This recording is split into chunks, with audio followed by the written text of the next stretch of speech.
السلام علیکم ورحمۃ اللہ وبرکاتہ۔ اعوذ باللہ من الشیطان الرجیم، بسم اللہ الرحمن الرحیم، رب زدنی علما۔ آج ہم سونے اور جاگنے کے اذکار قرآن و سنت کی روشنی میں لیں گے۔ آج ہم سونے کے اذکار لیں گے انشاءاللہ۔ رات کو سوتے وقت کی دعائیں، سورۃ البقرہ کی آخری دو آیت۔ حدیث پاک کا مفہوم ہے، نبی کریم صلی اللہ علیہ وسلم نے فرمایا کہ جس شخص نے سورۃ البقرہ کی آخری دو آیتیں رات کو پڑھے تو وہ اس کے لیے کافی ہو جائے گی۔ آمن الرسول سے لے کر وَإِلَيْكَ الْمَصِيرُ تک پڑھے، اور دوسری آیت لا یکلف اللہ سے لے کر قوم الکافرین تک پڑھیں۔ اس کے بعد تسبیحات فاطمہ۔ حدیث پاک کا مفہوم ہے، جو شخص یہ الفاظ بستر پر لیٹے ہوئے پڑھ لے تو اس کے لیے ایک خادم سے بہتر ہے۔ یہ آپ صلی اللہ علیہ وسلم کا فرمان ہے، تو ہم ضرور پڑھیں۔ 33 مرتبہ سبحان اللہ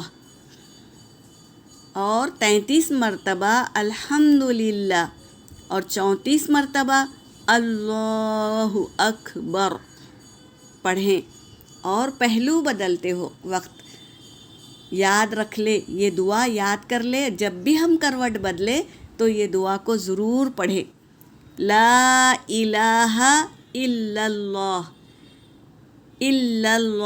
الواحد القہار، واحد القہار رب السماوات والارض وما بینہما العزیز الغفار۔ سبحان اللہ۔ ترجمہ بہت بہترین ہے، اس کو آپ دیکھیں اور پڑھیں۔ اس کے بعد آیت الکرسی پڑھیں۔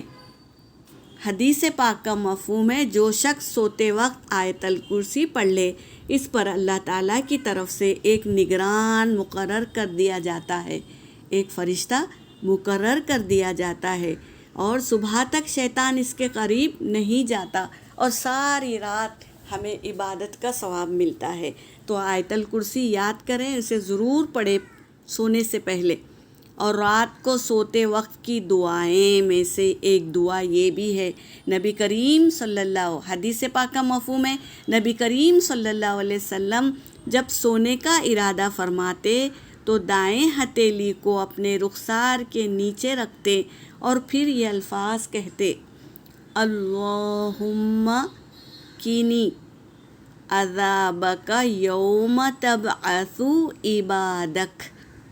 ترجمہ ہے، اے اللہ مجھے اس دن کے عذاب سے بچا، یعنی قیامت کے دن کے عذاب سے بچا جس دن تو اپنے بندوں کو اٹھائے گا۔